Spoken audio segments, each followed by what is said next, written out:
பேரை கேட்ட உடனே சும்மா அதறது இல்ல. நான் வந்துட்டேன்னு சொல்லு. திரும்பி வந்துட்டேன்னு 25 வருஷத்துக்கு முன்னாலே எப்படி போனாரோ கபாலி அப்படியே திரும்பி வந்துட்டான்னு சொல்லு. கபாலிடா.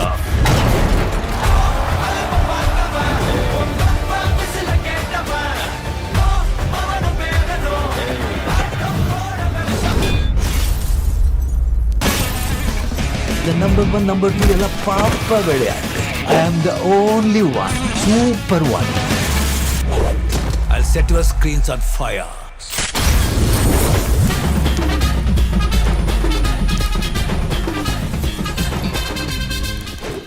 இது எப்படி இருக்கு? அன்றும் இன்றும் என்றும் சூப்பர் ஸ்டார் ரஜினிகாந்த். இந்த பெயரை கேட்டாலே மனதில் ஒரு உணர்வு எழும். 70 வயது கிழவனும் கிழவியும் ஆட்டம் போடுவார்கள். அவருடைய வாழ்க்கை பயணம் திரைப்படத்தை விடவும் அற்புதமானது. இந்த கிராமப்புறத்து இளைஞர் தன்னுடைய துணிச்சலும் திறமையும் கடின உழைப்பும் ஆகியவற்றை ஆயுதமாக எடுத்துக்கொண்டு திரைத்துறையில் ஒரு புதிய பாதையை உருவாக்கினார். அவரது வசீகரம், அவரது அழகியல், அவரது நடிப்பு திறமை எல்லாம் சேர்ந்து அவரை ஒரு சூப்பர் ஸ்டாராக உயர்த்தியது. திரையில் அவர் ஒரு சூப்பர் ஸ்டார். திரையை தாண்டி அவர் ஒரு அடையாளம், ஒரு புராணம். அவர் திரைப்படங்களை மீறி நம் வீட்டில் ஒருவராக மாறி வெறும் நடிகர் அல்ல, அவர் ஒரு அதிசயம். அவரது பெயரே ஒரு பரபரப்பை ஏற்படுத்துகிறது. அவரது குரல் ஒரு மந்திரம், அவரது அசைவுகள் ஒரு கலை, அவரது தோற்றம் ஒரு காட்சி. அவரது திரைப்படங்கள் வெறும் பொழுதுபோக்கு அல்ல, அவை ஒரு காலத்தின் பிரதிபலிப்பு. அவரது கதாபாத்திரங்கள் சமூக நீதி, நல்லறம், அன்பு ஆகியவற்றின் அடையாளமாக திகழ்ந்தன. அவரது வசனங்கள் மக்களின் மனதில் ஆழமாக பதிந்தன. அவரது ஆளுமை, அவரது அணுகுமுறை, அவரது மரியாதை எல்லாம் சேர்ந்து அவரை ஒரு மனிதராக உயர்த்தியது. அவரது மனதில் என்றும் ரசிகர்களுக்கே முதல் இடம். எவ்வளவு உயரம் சென்றாலும், சிறகடித்து பறந்தாலும், சிறியவனாக இருந்தாலும் அல்லது அவரை விட வயதில் மூத்தவராக இருந்தாலும் தொழில்நுட்ப வல்லுநர்களுக்கே என்றும் முதல் மரியாதை. ரஜினிகாந்த் வெறும் நடிகர் மட்டுமல்ல, ஒரு சின்னம். அவர் தமிழ் சினிமாவின் உச்சத்தை தொட்டு அதை உலகளவில் அடையாளப்படுத்தினார். அவர் பரந்த மயில்வெளிகளை பார்த்து தன்னுடைய கைச்சலனத்தில் உலகை மாற்றியிருக்கிறார். அந்த ஸ்டைல், அந்த சிரிப்பு, அந்த பேச்சும் யாராலும் யாருக்கும் பதிலளிக்க முடியாத ஒரு ஆளுமை. மழலை போல நடந்து கொண்டு உலகையே சூழ்ந்து வருகிறார். இன்று தமிழ் சினிமாவில் மட்டுமல்ல, இந்திய சினிமாவின் அதிபதியாக குரல் கொடுக்கக்கூடிய வாலிபர். அவரை நாம் கொண்டாடுகிறோம், அவரை நாம் வணங்குகிறோம். அவர் யார்? அவர் எங்கிருந்து வந்தார்? அவரது பயணம் எப்படி இருந்தது? இந்த வீடியோ ரஜினிகாந்த் வாழ்க்கை வரலாற்று மட்டுமல்ல, அவரின் வெற்றி கடலையும் தன்னம்பிக்கையும் பிடித்துக்கொண்ட அவரின் மேன்மையையும் காட்டவிருக்கிறது. சூப்பர் ஸ்டார் பற்றிய முழு வரலாற்றையும் அறிய விரும்புகிறீர்களா? சூப்பர் ஸ்டாரின் வெற்றி பயணத்தில் உங்களை அழைத்துச் செல்லும் இந்த வீடியோவை முழுமையாக பார்க்க எங்கள் யூடியூப் சேனலான ஒயிட் ஷீட் ஹிஸ்டரி தமிழ் சேனலை மறக்காமல் சப்ஸ்கிரைப் செய்யுங்கள். சிறப்பான தரமான சம்பவங்களை இனிமேதான் பார்க்க போறோம்.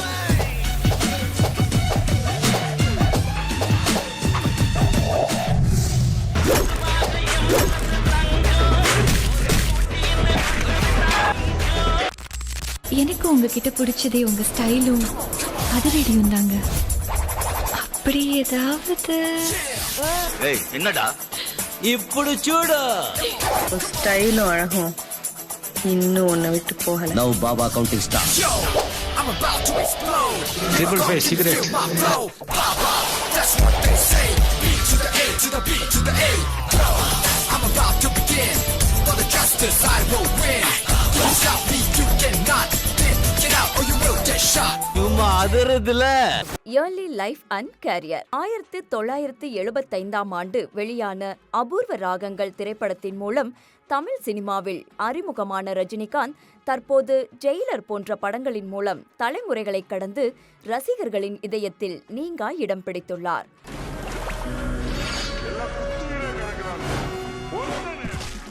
அவரது நகைச்சுவை நடிப்பு மற்ற நடிகர்களுக்கு சவால் விடும் வகையில் அமைந்திருப்பது ரசிகர்களை மிகவும் கவர்ந்திழுக்கும் ஒரு காரணமாகும்.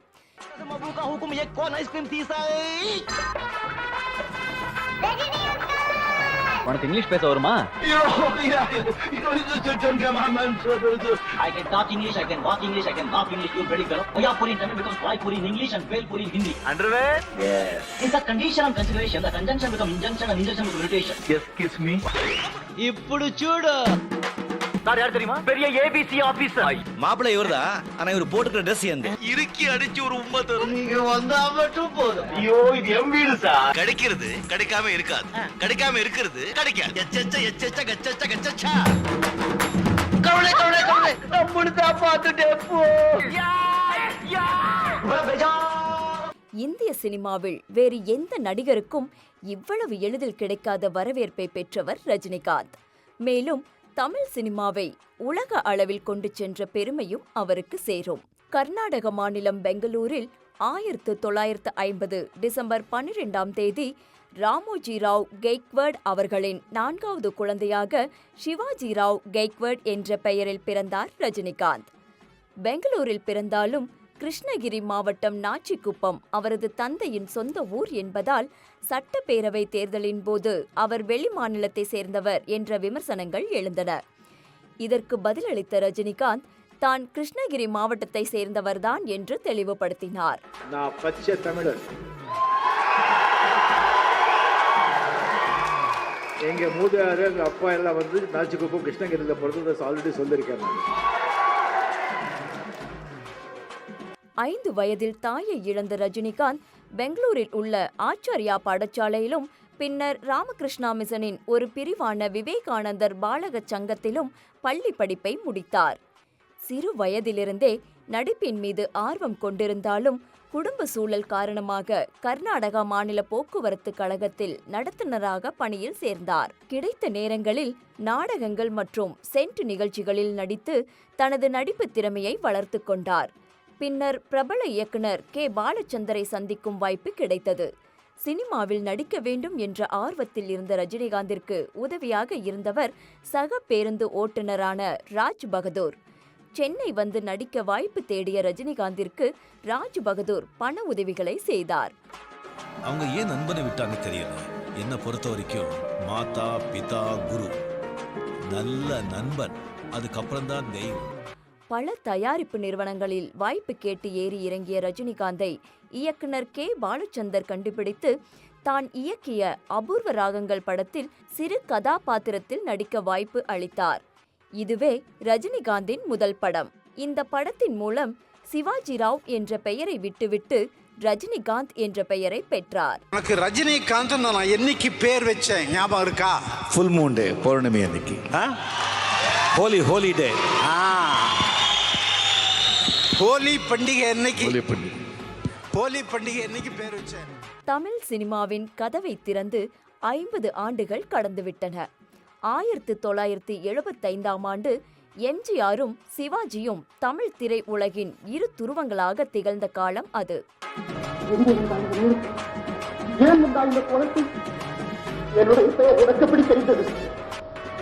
இயக்குனர் சிகரம் கே. பாலச்சந்தரின் இயக்கத்தில் நடிகர் கமலஹாசன் கதாநாயகனாக உருவெடுத்த அபூர்வ ராகங்கள் படத்தில் தோய்ந்து போன தேகம், கருப்பு நிறம், அடர்த்தியான தாடி மீசையுடன் சுமார் மூஞ்சி சிவாஜியாக நடந்து வந்த தமிழ் சினிமாவின் கேட்டை கெத்தாக திறந்தார் சூப்பர் ஸ்டார் ரஜினிகாந்த். சிவாஜி ராவை ரஜினிகாந்தாக மாற்றி அவரின் பெயரிலேயே காந்தத்தை சேர்த்த கே. பாலச்சந்தர் தன்னுடைய அடுத்தடுத்த படங்களின் முக்கிய கதாபாத்திரங்களிலும் அந்த காந்தத்தை ஒட்ட வைத்தார். அபூர்வ ராகங்களுக்கு பிறகு தெலுங்கு, கன்னட படங்களில் நடித்திருந்தாலும் பாலச்சந்தரின் 3 முடிச்சு படத்தில்தான் ரஜினிகாந்த் ஒரு தேர்ந்த நடிகராக இறங்கி ஆடினார்.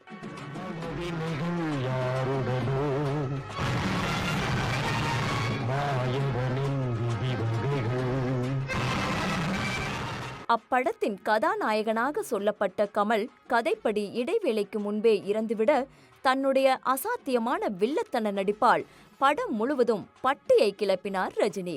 நீ என்ன பழி வாங்கணும்னு நினைச்சா அது உன்னால முடியாது. நான் உன்னை வாழ வைக்க விரும்புறேன், அதுவும் நல்லவனா.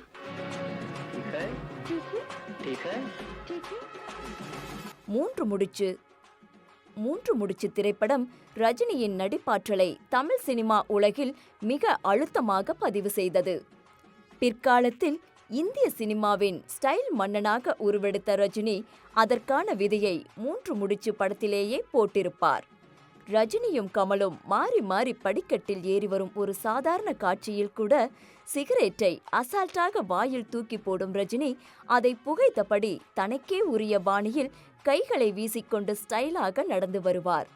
இப்படி கிடைக்கும் சந்தர்ப்பங்களில் அவர் செய்யும் அசாத்திய திறன் அவரை உச்ச நட்சத்திரமாக வளர்த்தெடுத்தது. இது சும்மா ட்ரைலர் தாமா. அக்கட சூடு. இந்திய திரையுலகத்து ஒரே சூப்பர் ஸ்டார் ரஜினி சார். மூன்று முடிச்சில் சிறந்த நடிகராக உருவெடுத்த ரஜினி பாலச்சந்தரின் அடுத்த படைப்பான அவர்கள் படத்தில் வில்லன் கதாபாத்திரத்தில் விஸ்வரூபம் எடுத்தார். இப்படத்தில் மனைவியை அடக்கி துன்புறுத்தி அதில் சுகம் காணும் ஒரு சாடிஸ்ட் கணவராக ரஜினி செய்த வில்லத்தனங்களை பார்த்து தமிழ் திரையுலகமே வியந்து பாராட்டியது.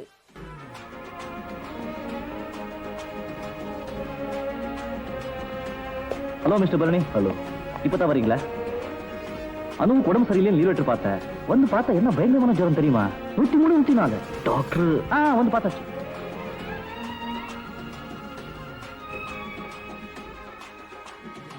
இதன் பிறகு சிவகுமார் கதாநாயகனாக நடித்த கவிக்குயில் படத்தில் குணச்சித்திர நடிகராக முத்திரை பதித்த ரஜினிகாந்த் அதே சிவகுமார் வில்லனாக நடித்த புவனா ஒரு கேள்விக்குறி படத்தில் நல்லவராக உருவெடுத்து டூயட் பாடத் தொடங்கினார்.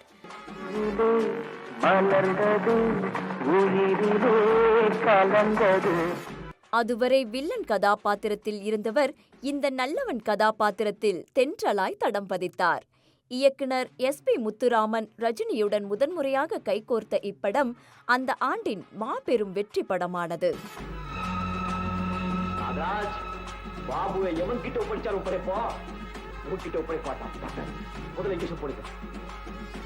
தான் நடித்த ஒவ்வொரு படத்திலும் புது புது கதாபாத்திரங்களில் தமிழ் ரசிகர்களுக்கு விதவிதமாக படையல் வைத்துக் கொண்டிருந்த ரஜினி அடுத்தடுத்ததாக பாரதி ராஜாவின் இயக்கத்தில் 16 வயதினிலே படத்தில் பரட்டையாக பற்ற வைத்தார்.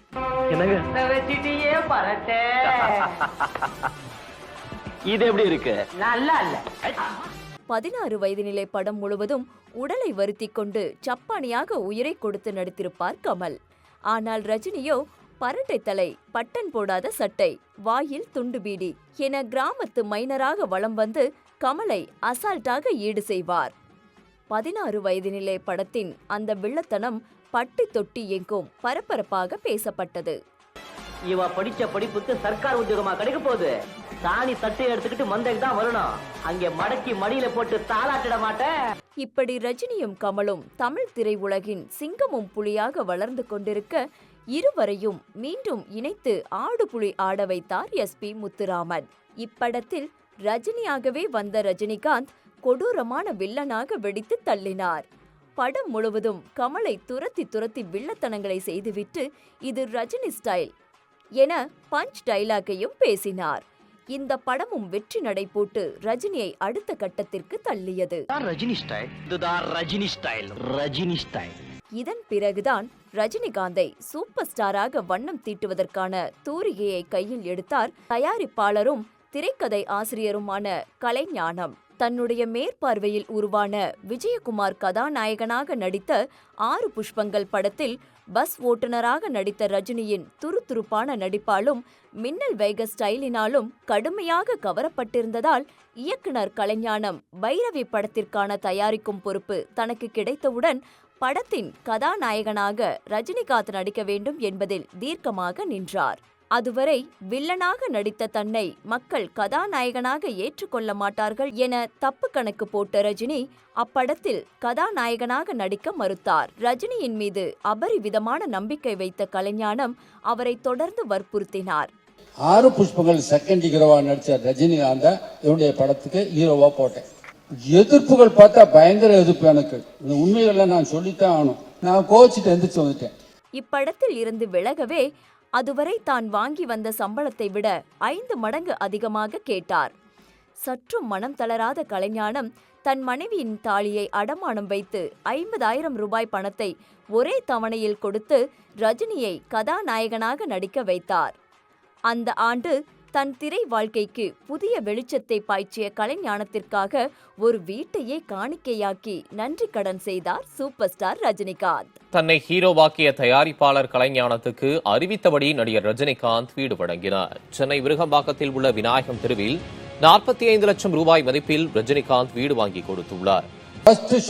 தேவர் பார்த்து இந்த வானலாவ போன்கட்டே எனக்கு 2 படம் அவர் நடிக்க சொல்றா, நீ ஜெயிச்சிட்டடான்னு வானா போனாரு. அதுதான் பைரவி என்ற படம். நல்ல வீடு, எல்லாரும் லைக் பண்ற அளவுக்கு நல்ல வீடு கிடைச்சு. சூப்பர் ஸ்டார் பைரவி படத்தின் விநியோக உரிமையை வாங்கிய கலைக்குடிதான் சென்னை பிளாசா தியேட்டரில் ரஜினிக்காக 35 அடியில் வானுயர கட் அவுட் வைத்து அமர்க்களப்படுத்தினார். நல்ல பாம்பை கையில் பிடித்தபடி இருக்கும் போஸ்டரை தமிழ் சினிமாவிற்கு ஒரு புதிய கதாநாயகன் கிடைத்துவிட்டான் என்னும் செய்தியை அந்த கட் அவுட் ஓங்கி ஒலித்தது. பைரவி ப்ரமோஷனுக்காக கலைக்குழுவை நேரில் அழைத்த Rajini fantastic poster, beautiful publicity என அவருக்கே உரிய பாணியில் அகமகிழ்ந்து பாராட்டி தள்ளினார். இதன் பிறகுதான் தமிழ் சினிமாவானில் வரலாற்று சிறப்புமிக்க ஒரு அழகிய புள்ளியை வைத்தார் தானோ. ஆம், ரஜினிக்கு கட் அவுட் வைத்த கையோடு the great super star Rajini நடிக்கும் பைரவி என போஸ்டர் அடித்து ஊர் முழுக்க ஒட்டியதோடு அதை பத்திரிகைகளிலும் விளம்பரம் செய்தார். இந்த ஹீரோ டெஃபினட்டாக பெருசாக வருவார் என்ற நம்பிக்கை எனக்கு அந்த நேரத்தில் ஊட்டினது விட்டு அந்த போஸ்டர் டிசைன் பண்ணி அடிக்கிறேன். அது 35 அடி கட் அவுட் பிளாசா தட்டில் வைக்கிறேன். என்னை கையை பிடிச்சார். ஃபண்டாஸ்டிக் போஸ்டர், பியூட்டிஃபுல் பப்ளிசிட்டினாரு. இதை பார்த்து அரண்டு போன ரஜினி, எம்ஜிஆர், சிவாஜி போன்ற கலைஞர்கள் இருக்கும்போது என்னை சூப்பர் ஸ்டார் என்று அழைப்பதா? தயவு செய்து இந்த விளம்பரங்களை நிறுத்த சொல்லுங்கள் என தானுவுக்கு தூது அனுப்புவதற்குள் சூப்பர் ஸ்டார் எனும் பட்டம் பட்டி தொட்டி எங்கும் பரவ இருந்தது. விளம்பரம்லாம் பிரமாதமாக இருக்குதுன்னு எல்லாமே சந்தோஷப்பட்டாங்க. அந்த சூப்பர் ஸ்டார்னு போட்டு பண்ணிங்க இல்லையா விளம்பரம், அதை மாத்திரம் ரஜினி சார் ஃபீல் பண்ணுறாரு. என்னை விட சீனியர் ஆர்டிஸ்ட்டு சிவாஜி சார் இருக்கிறாரு, எம்ஜிஆர் இருக்காங்க, அவங்கெல்லாம் விட்டுட்டு என்ன போய் சூப்பர் ஸ்டார் போட்டால் நல்லா இருக்குமா, தயவு செய்து அதை எடுத்துட சொல்லுங்க அப்படின்னு. கதாநாயகனாக உருவெடுத்து சூப்பர் ஸ்டார் என முடிசூட்டப்பட்ட பிறகும் கூட இனி நடித்தால் மாஸ் ஹீரோதான் என முடிவுக்கெல்லாம் அவர் வந்துவிடவில்லை. மீண்டும் கிடைக்கும் கதாபாத்திரங்களை எல்லாம் எடுத்து தோளில் போட்டுக்கொண்டு மும்பை விட அசுர வேகத்தில் ஓடினார். 1978 வெவ்வேறு கதாபாத்திரங்களில் ஒரே ஆண்டில் 20 படங்களுக்கு மேல் நடித்து தமிழக திரையரங்குகளை அசராமல் அலங்கரித்தார் சூப்பர் ஸ்டார். காளி கதாபாத்திரத்திற்கு எந்த நடிகரை தேர்வு செய்துள்ளீர்கள் என்று தயாரிப்பாளர் கேட்ட கேள்விக்கு சற்றும் யோசிக்காமல் இயக்குனர் மகேந்திரன் சொன்ன பதில் ரஜினி. சார், 2 கையும் 2 காலும் போனா கூட காளிங்கிறவன் பொழிச்சுக்குவான் சார். கெட்ட பைய சார் அவன். தயாரிப்பாளர் வில்லனாக நடித்துக் கொண்டிருக்கும் அந்த கருப்பு ஹீரோ வேண்டவே வேண்டாம் என ஒரே அடியாக மறுத்துவிட்டார். எனக்கு அந்த கெட்ட பையன்தான் சார் வேணும் என கூறினார் மகேந்திரன். ரஜினி இல்லை என்றால் இந்த படமே வேண்டாம் என உறுதியாக நின்றார். நாங்கள் அவ்வளோ நெருங்கி பழகும்போது தெரியும் இல்லையா அவங்களுக்குள்ள அந்த என்ன பொட்டென்ஷியல் அவங்களுக்குள்ள இருக்குது. தவிச்சிட்ருக்காங்க அவங்க அதுக்கு சரியான ஒரு பிரேக் கிடைக்கணுங்கிறதுக்காக துடிச்சிட்ருக்காங்க. ஏதோ தச்சமே சர்வைவலுக்காக அந்த வில்லன் வேஷம் அந்த இதுன்னு சில வில்லன் நினச்சிட்ருக்காங்களே தவிர அவங்களுக்குள்ள ஒரு ஒரு ஒரு வேகம் வெறியும் இருந்துட்டுருக்கு. ரஜினியின் அசாத்தியமான நடிப்பாற்றல் மீது மகேந்திரன் வைத்த நம்பிக்கையின் பலனாக முள்ளும் மலர்ந்தது. ஒரு புது மேடையில் இதுவரை நீங்கள் நடித்த படத்தில் உங்களுக்கு மிகவும் பிடித்த படம் எது என்று கேட்கப்பட்ட கேள்விக்கு சற்றும் யோசிக்காமல் ரஜினி சொன்ன பதில் முள்ளும் மலரும். பிடிச்ச டைரக்டர் தமிழ்ல என்ன தவிர Mahendran sir. Mahendran, very good, very good. K பாலச்சந்தரால் ரஜினியாக தமிழ் சினிமாவில் சூறாவளியாக சுற்றியாடி சூப்பர் ஸ்டாராக அவதாரம் எடுத்து மீண்டும் அவரிடமே திரும்பினார். இருவரும் இணைந்து தப்புத்தாளங்கள் போட்டார்கள்.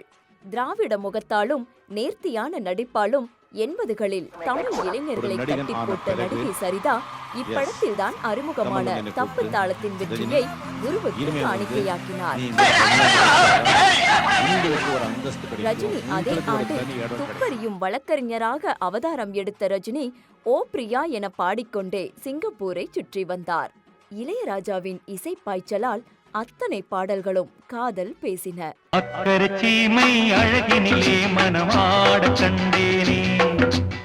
ரஜினிகாந்த் நடித்த இப்படம் முதலாக 175 நாட்கள் ஓடியது. கதாபாத்திரங்களுக்கு முக்கியத்துவம் கொடுத்து நடித்து வந்த ரஜினி முழுவதும் கமர்சியல் நாயகனாக இறங்கியாடியதும் இப்படத்தில்தான். ஆண்டு முழுவதும் களைப்பில்லாமல் ஓடிய ரஜினிக்கு இதன் பிறகுதான் தொடங்கியது இருண்ட காலம். கொஞ்சம் கூட ஓய்வு இல்லாமல் இரவு பகலாக ஓடி உழைத்த ரஜினி கடுமையான மன அழுத்தம் காரணமாக மருத்துவமனையில் அனுமதிக்கப்பட்ட ரஜினிக்கு தொடர் சிகிச்சை அளிக்கப்பட்டது. தன்னுடைய திரை வாழ்விற்கு பெரும் முட்டுக்கட்டை போடப்பட்டதாகவே உணர்ந்தார் ரஜினி. சிகிச்சைக்கு பின் பூரண குணமடைந்து சீறி பாய்ந்த காலை மீண்டும் கமலுடன் இணைந்து நினைத்தாலே இனிக்கும் வெளியானது. அப்பாவும் தாத்தாவும் வந்தார்கள் போனார்கள், தப்பென்ன சரி என்ன எப்போதும் விளையாடு. சூப்பர் ஸ்டாராக உருவெடுத்திருந்த ரஜினி இதில் இரண்டாம் கதாநாயகனாக நடித்தாலும் முதல் மார்க்கை வாங்கினார். அந்த படத்திற்கு பின் தமிழ் சினிமா சரித்திரத்திற்கான 3ஆம் அத்தியாயம் தொடங்கியது.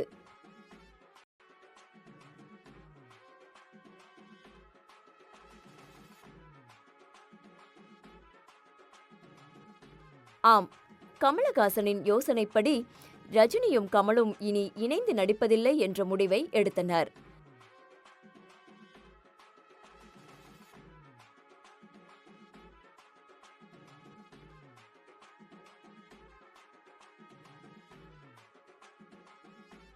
கமல் நாயகனாக நடித்த படத்தில் குணச்சித்திர நடிகனாக சினிமாவுக்குள் நுழைந்த ரஜினிக்கு அப்போது தனி ரசிகர் பட்டாளமே உருவாகியிருந்தது.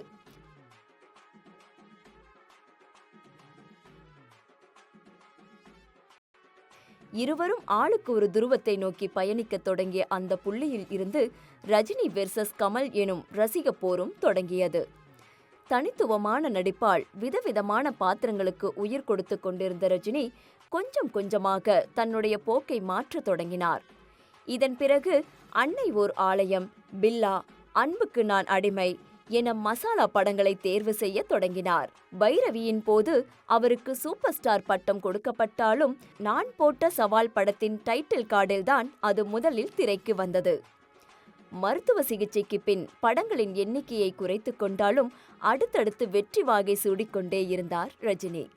கமர்ஷியல் படங்களுக்கு நடுவிலும் 6 to 60 வரை போன்ற அமைதியான கிளாசிக் படங்களிலும் அவர் நடிக்க தவறவில்லை.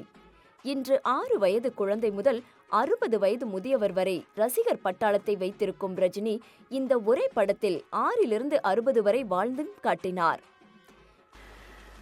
தண்ணீரோட நிறம் ஒண்ணுதான், ஆனா அது விழுத நிலத்தை பொறுத்து அடிக்கடி நிறம் மாறும். வர வர நீங்க பெரிய ஞானியை போல பேசுறீங்க. தொடர்ந்து வெற்றி நடை போட்டுக் கொண்டிருந்த ரஜினியின் பாதையில் வான வேடிக்கையான படம்தான் பில்லா. பில்லாவில் முதலாக இரட்டை வேடத்தில் நடித்த ரஜினி சர்வதேச கடத்தல் மன்னனாக சர்வ சாதாரணமாக விளையாடினார். வெகுளியாக ரோட்டில் ஆடி பாடிவிட்டு சந்தர்ப்ப சூழ்நிலையால் பில்லாவாக உருவெடுத்து மை நேம் இஸ் பில்லா என்ற பரட்டை முடி குலுங்க அவர் ஆடி பாடியதைக் கண்டு தியேட்டரே மிரண்டது. My name is Billa.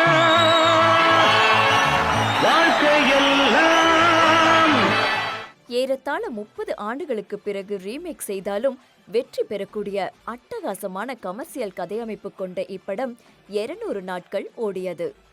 பில்லா பிடிபட மாட்டா, இவனை யாராலையும் பிடிக்கவும் முடியாது. இதன் பிறகு தமிழ் சினிமாவின் பொல்லாதவனாக மாறிப்போனார் ரஜினி. பில்லாவில் மாஸ் காட்டிய ரஜினி மகேந்திரனின் கைவண்ணத்தால் ஜானியில் கிளாஸ் காட்டினார். ஸ்ரீதேவியுடன் போட்டி போட்டுக்கொண்டு ரஜினி நடித்த அத்தனை காதல் காட்சிகளும் இளையராஜாவின் பின்னணி இசையால் இன்றும் ட்ரெண்டிங்கில் உள்ளது. தமிழ் சினிமாவில் தறிக்கட்டு ஓடிக்கொண்டிருந்த இந்த காளிக்கு கொம்பு சீவி முரட்டுக்காளை ஆக்கினார் SP முத்துராமன். கிராமத்து விவசாயியாக புது கெட்டப்பில் தான் நடித்த இப்படம் வெற்றியடையுமா என்ற சந்தேகம் ரஜினிக்கு இருந்தது.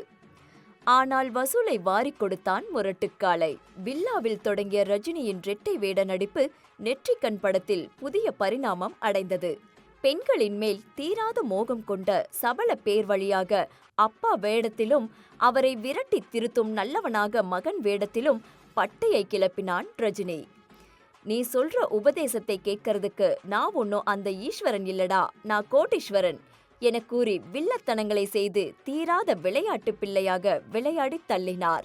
நீ உபதேசம் பண்ணா கை கட்டி கேட்க நான் அந்த ஈஸ்வரன் இல்லடா, நான் கோட்டீஸ்வரன். இப்படி இரட்டை வேடம் போட்டுக் கொண்டிருந்த ரஜினி ஜெகநாதன் இயக்கத்தில் 3 முகம் காட்டினார். அலெக்ஸ் பாண்டியனாக காக்கி சட்டையில் அவர் ஆடிய ருத்ர தாண்டவம் இன்று 2K கிட்ஸ்களையும் விசில் அடிக்க வைக்கிறது. எவரையும் எதிர்க்க துணிந்த கடமை தவறாத காவலாளியாக அவர் பேசிய பஞ்ச் டயலாக்கள், மின்னல் வேக சுறுசுறுப்பு ஸ்டைல் என தமிழ் சினிமாவின் தவிர்க்க முடியாத போலீஸாக தடம் பதித்தான் அலெக்ஸ் பாண்டியன். உங்களை பிடிக்கிறதுக்கு போலீஸ் படை எதுக்குடா? இந்த அலெக்ஸ் பாண்டியனோட நாய் போது தீப்பட்டிக்கு 2 பக்கம் வருஷாதான் தீ பிடிக்கும். ஆனா இந்த அலெக்ஸ் பாண்டியனுக்கு எந்த பக்கம் வருஷாலும் தீ பிடிக்கும். என்கிட்ட இந்த வருஷ வேலையெல்லாம் வச்சுக்காது. தம்பிக்கு எந்த ஊரில் பணக்கார இளைஞனாக வளர்ந்து கிராமத்துக்கு சென்று பழக்க வழக்கங்களை வெள்ளந்தியாக எதிர்கொண்டு ரசிகர்களை சிரிக்க வைத்த ரஜினி படிக்காதவன் படத்தில் கோட்டு ஷூட்டு போடும் காட்சியிலும் அதே வெகுளித்தனத்தோடு சிக்ஸர் அடித்தார். Excuse me, can you tell me what time the play is going to start? Yes, thank you. Tamil சினிமாவின் கிளாசிக் காவியமாக பார்க்கப்படும் கமலின் நாயகன் படம் வெளியான அதே ஆண்டில்தான் மனிதனும் வெளியாகி பெரும் வெற்றி பெற்றது. கமல் கலைக்காக உயிர் கொடுத்து நடிக்கிறார், ரஜினியோ மசாலா படங்களின் மூலம் கலையை கலாய்த்து கொண்டிருக்கிறார் என ஏ சென்டர் ஆடியன்ஸ்கள் கடுமையான விமர்சனங்களை வைத்தனர். தில்லு முள்ளுக்கு பிறகு பிரபுவுடன் சேர்ந்து ரஜினி கையில் எடுத்த முழு காமெடி படம் குரு சிஷ்யன். வினு சக்கரவர்த்தியுடனும் மனோரமாவுடனும் ரஜினி அடித்த லூட்டிகள் இன்றைய தலைமுறையினரையும் வயிறு வலிக்க சிரிக்க வைக்கும். மம்மி இல்ல ஆண்டி. ஆண்டி அப்படியே டீல கொஞ்சம் சுக்கு தட்டி போட்டுக்கணும். கூடவே கொஞ்சம் குங்குமம் பூ தூவி எடுத்து வா. அடேங்கப்பா. இதன் பிறகு தர்மத்தின் தலைவன் படத்தில் தென்றலாய் திரிந்த ரஜினி ராஜாதி ராஜாவில் கத்தியை அந்தரத்தில் சுழலவிட்டு நியூட்டனின் புவியீர்ப்பு விதையையே மாற்றி எழுதினார். ஏவிஎம் தயாரிப்பில் SP முத்துராமன் இயக்கத்தில் 1989 வெளிவந்த ராஜா சின்ன ரோஜா படத்தை பார்க்க வந்த குழந்தைகளை எல்லாம் தன் ரசிகராக மாற்றி அனுப்பினார் ரஜினி. கலர் கலராக வெடிக்கும் பட்டாசுகளுக்கு நடுவில் சூப்பர் ஸ்டார் ஆடிய நடனத்தை குழந்தைகள் உற்சாகமாக கண்டு களித்தனர்.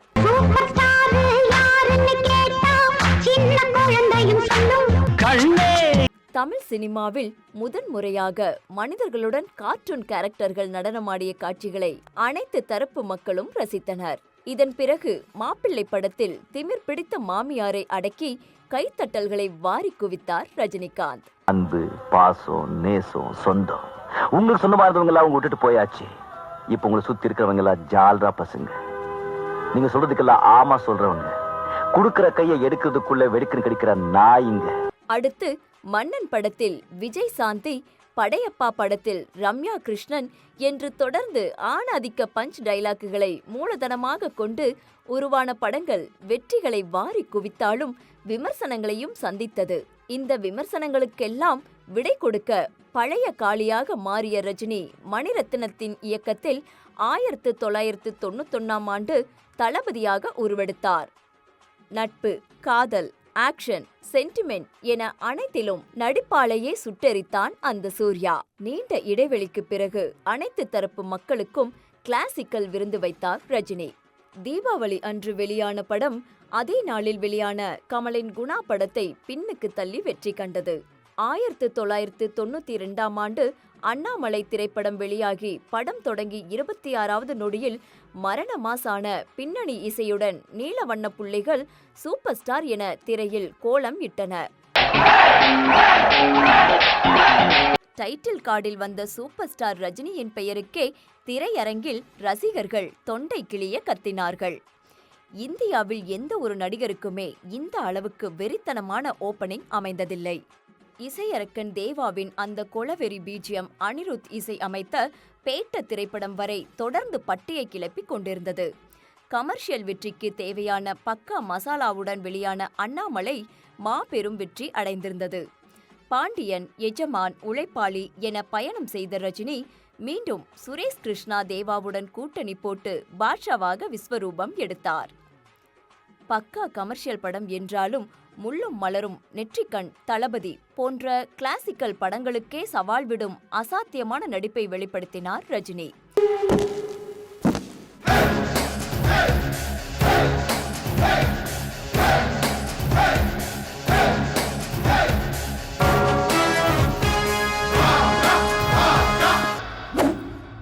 நான் ஒரு தடவை சொன்னா 100 தடவை சொன்ன மாதிரி.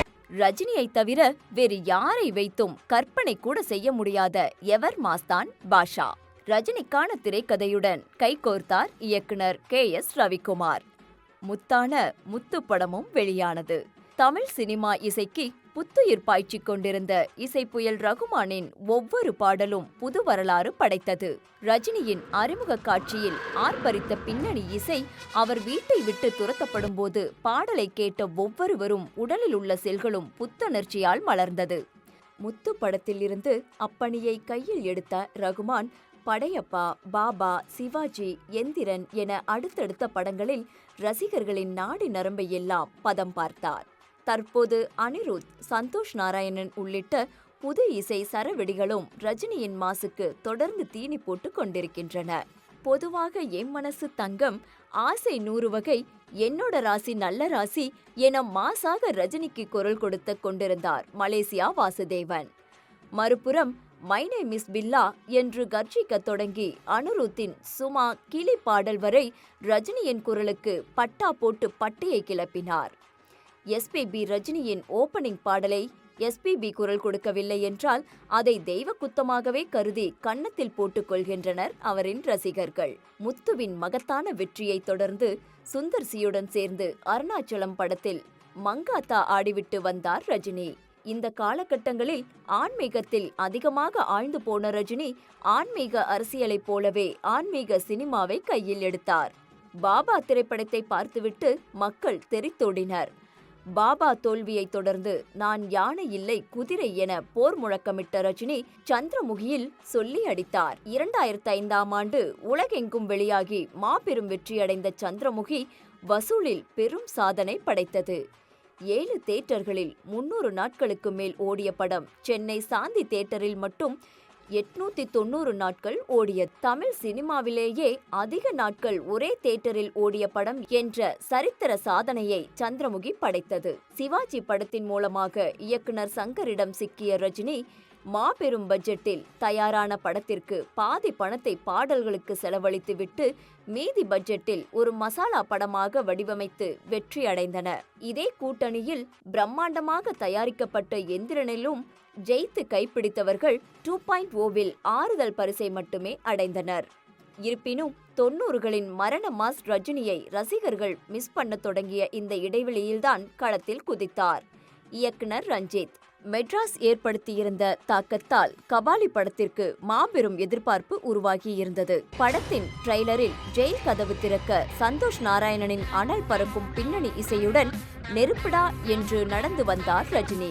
கலர் சட்டை போட்டுக்கொண்டு 80களின் ரஜினியாக மாறி முடியை கோரிவிட்டு கொண்டு ஸ்டைலாக நடந்து வந்த ரஜினியை பார்த்தே அனைவரும் புல்லரித்து போனார்கள். தனுஷ் தயாரிப்பில் மீண்டும் இணைந்து இக்கூட்டணி காலாவாக கலகம் செய்து தடைகள் பல தாண்டியும் வெற்றி நடை போட்டது. அதுவரை பொம்பளைன்னா பொறுமை வேணும், அடக்கம் வேணும் என வசனம் பேசிய ரஜினியை பொம்பளைங்க தான் சமைக்கணும்னு சொல்லாதீங்க, நீங்களும் கரண்டிய புடிங்க என வசனம் பேச வைத்தார் ரஞ்சித். தமிழ் ரசிகர்களிடமிருந்து தொலைந்து போன ஒரிஜினல் விண்டேஜ் ரஜினியை இந்த 2 படங்களிலுமே மீட்டு கொடுத்தார் ரஞ்சித். அரசியல் பிரவேசத்தை காலம் கடந்து அறிவித்த ரஜினி அதை காலா படத்துக்கு முன்பே அறிவித்து விட்டார். ஆரம்ப காலத்தில் ராமன் ஆண்டாலும் ராவணன் ஆண்டாலும் எனக்கு ஒரு கவலையும் இல்லை என அசால்ட்டாக பாடியிருப்பார் ரஜினி. ஆனால் 90களில் போயஸ் கார்டனில் அவருக்கு கவலை தரும் வகையில் சில கசப்பான சம்பவங்கள் நடந்ததால் மன்னன் படத்தில் விஜய் சாந்திக்கு எதிராக பேசும் வசனங்களில் மறைமுக அரசியல் பேசினார். இதன் பிறகு அண்ணாமலை, உழைப்பாளி, முத்து, அருணாச்சலம், படையப்பா, பாபா என அடுத்தடுத்த படங்களிலும் பட்டும் படாமல் தொட்டும் தொடாமல் தாமரை இலை தண்ணீர் போல அரசியல் பேசி பழகினார். காலாவை தொடர்ந்து 2.0, பேட்டை என ஓடியோடி நடித்த ரஜினி பேட்டையில் மீண்டும் பட்டையை கிளப்பினார்.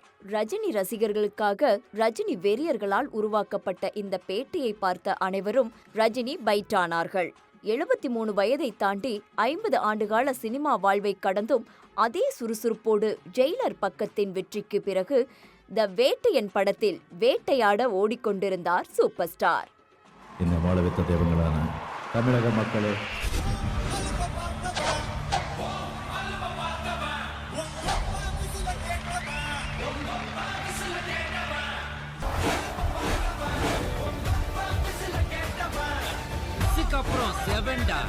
சிவாஜிக்கு அப்புறம் எவன்டா? ஓரளவுக்கு மேல நமக்கு பேச்சே கிடையாது.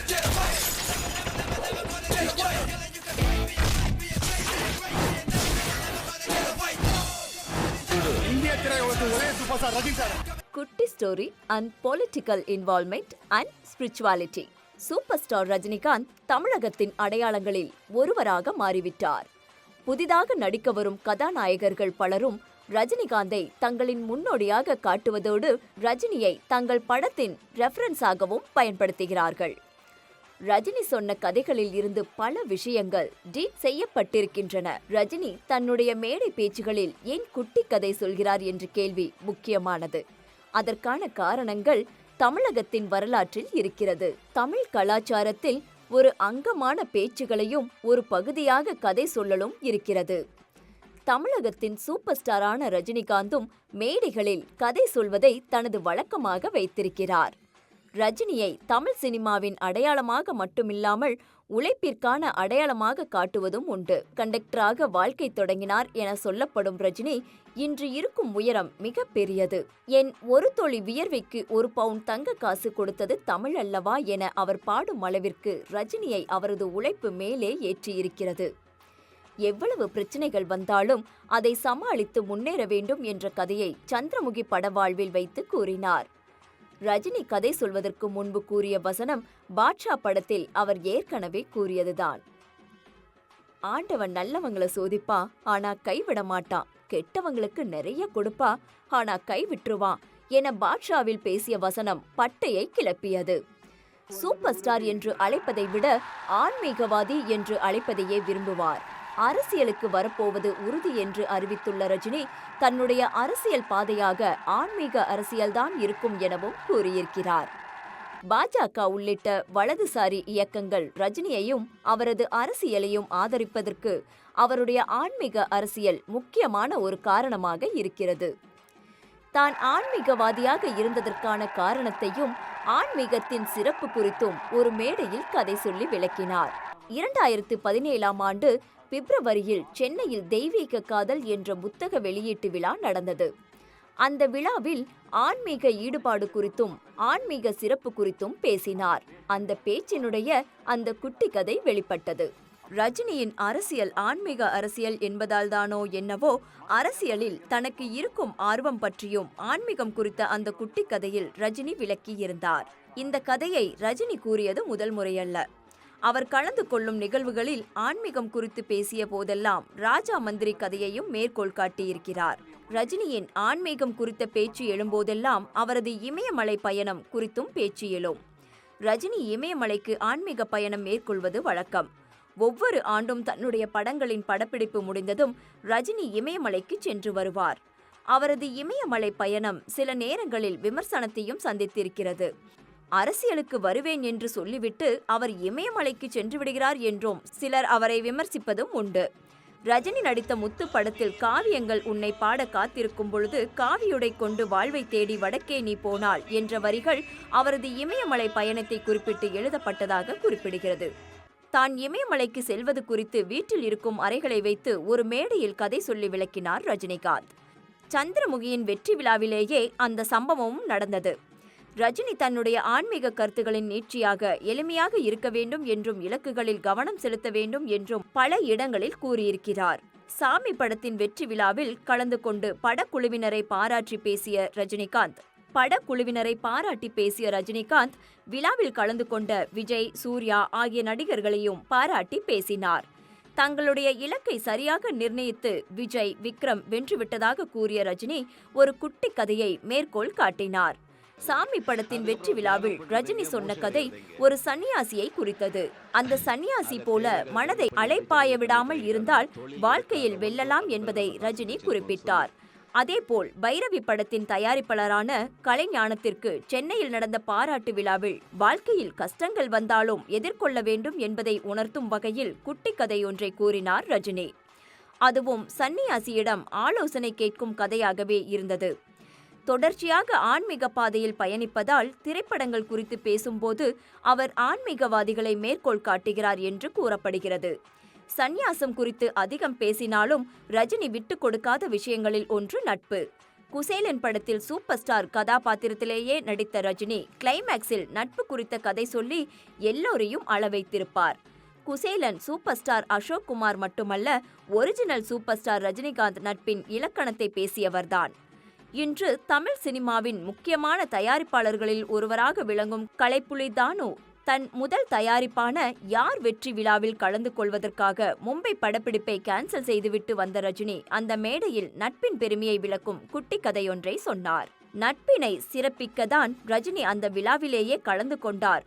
பைரவி படத்தின் விநியோகஸ்தராக இருந்த கலைப்புலி தானுதான் சூப்பர் ஸ்டார் ரஜினிகாந்த் என முதலில் போஸ்டர் அடித்து ஓடினார். அதனால்தான் அவர் தயாரிப்பில் வெளியான முதல் படத்தின் வெற்றி விழாவிற்கு படப்பிடிப்பை கேன்சல் செய்துவிட்டு வந்தார் ரஜினிகாந்த். சமீப நாட்களில் தமிழ் சினிமா எதிர்கொண்ட மிகப்பெரிய பிரச்சனைகளில் ஒன்றாக ஆன்லைன் ரிவ்யூ இருக்கிறது. இணையதளங்களில் அதிகரிக்கும் விமர்சனங்களால் படத்தில் வசூல் பாதிக்கிறது என்ற குற்றச்சாட்டு நீண்ட நாட்களாக முன்வைக்கப்பட்டு வருகிறது. தமிழ் சினிமாவின் முக்கிய ஆளுமைகள் பலரும் இணையதள விமர்சனங்கள் குறித்து மாற்று கருத்துக்களை முன்வைத்திருக்கிறார்கள். அதே போன்ற விமர்சனத்தை ரஜினியும் ஒருமுறை முன்வைத்திருக்கிறார். ஆனால் மற்ற நடிகர்களைப் போல் இணையதள விமர்சனமே கூடாது என ரஜினி பேசவில்லை.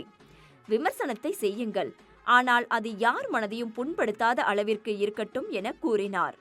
தமிழ் சினிமாவின் மத்தியில் நீண்ட நாட்களாக இருந்த மனக்குறையை ரஜினி வெளிப்படுத்திவிட்டார் என்ற கருத்துகள் முன்வைக்கப்பட்டன.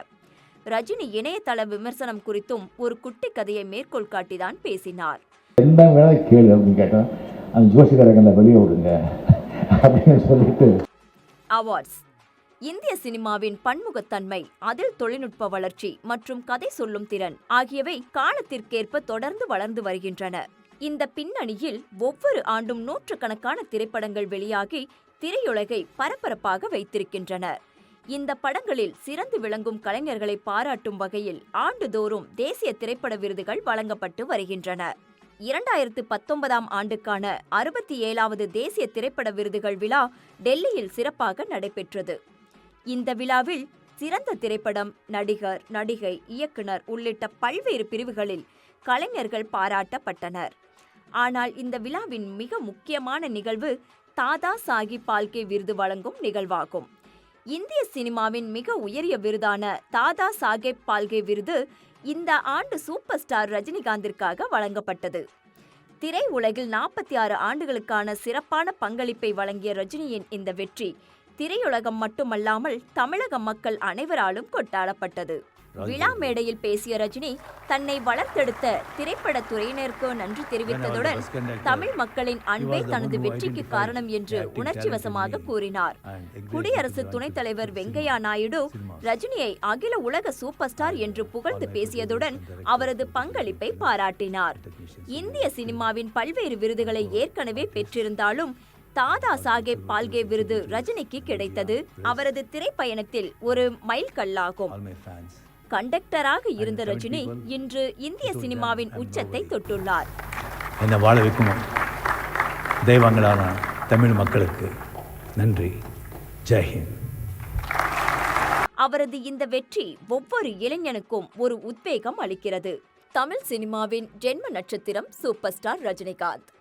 ஒரு சாதாரண பேருந்து நடத்துனராக பயணித்து இன்று உலக அளவில் அறியப்படும் ஒரு சூப்பர் ஸ்டாராக உயர்ந்துள்ளார். அவரது வாழ்க்கை பயணம் ஒரு கனவு நனவாகும் கதையை போன்றது. சிறு வயதிலேயே வாழ்க்கையின் சவால்களை எதிர்கொண்ட அவர் தனது திறமை மற்றும் விடாமுயற்சியால் சினிமாவில் இடம் பிடித்தார். அவரது நடிப்பு, அவரது தனித்துவமான பாணி மற்றும் குரலால் இன்றும் ரசிகர்களின் மனதில் நிறைந்துள்ளது சூப்பர் ஸ்டார் என்ற பட்டப்பெயர். அவருக்கு வெறும் புகழ் அல்ல, அவரது திறமையையும் அர்ப்பணிப்பையும் அங்கீகரிக்கும் ஒரு சின்னமாகும். அவரது அரசியல் பயணம் அவரது சமூக அக்கறையையும் நாட்டின் வளர்ச்சியில் உள்ள ஈடுபாட்டையும் வெளிப்படுத்தியது. அவரது ஆன்மீக பயணம் அவரை ஒரு மனிதராக வளர்த்தது. அவரது ரசிகர்களுக்கு ஆத்மீக உத்வேகம் அளித்தது. ரஜினிகாந்த் தமிழ் சினிமாவின் அடையாளமாக மாறி உலக அளவில் ஒரு கலாச்சார அடையாளமாக உயர்ந்துள்ளார். அவரது வாழ்க்கை பயணம் எந்த ஒரு சாதனையையும் சாத்தியமாக்கும் என்பதை நிரூபிக்கும் ஒரு உதாரணமாகும். அவரது எதிர்கால திட்டங்கள் மற்றும் ரசிகர்களின் எதிர்பார்ப்பு அவரது தொடர்ந்த வெற்றிக்கு உறுதியளிக்கிறது. ரஜினிகாந்த் என்ற பெயர் தமிழ் சினிமாவின் வரலாற்றில் என்றும் நிலைத்து நிற்கும் ஒரு சின்னமாகும். சூப்பர் ஸ்டாரின் வெற்றி பயணம் உங்களுக்கு பிடித்திருந்தால் ஒயிட் ஷீட் ஹிஸ்டரி தமிழ் சேனலை மறக்காமல் சப்ஸ்கிரைப் செய்யுங்கள் மற்றும் லைக் செய்து உங்கள் நண்பர்களுடன் பகிருங்கள்.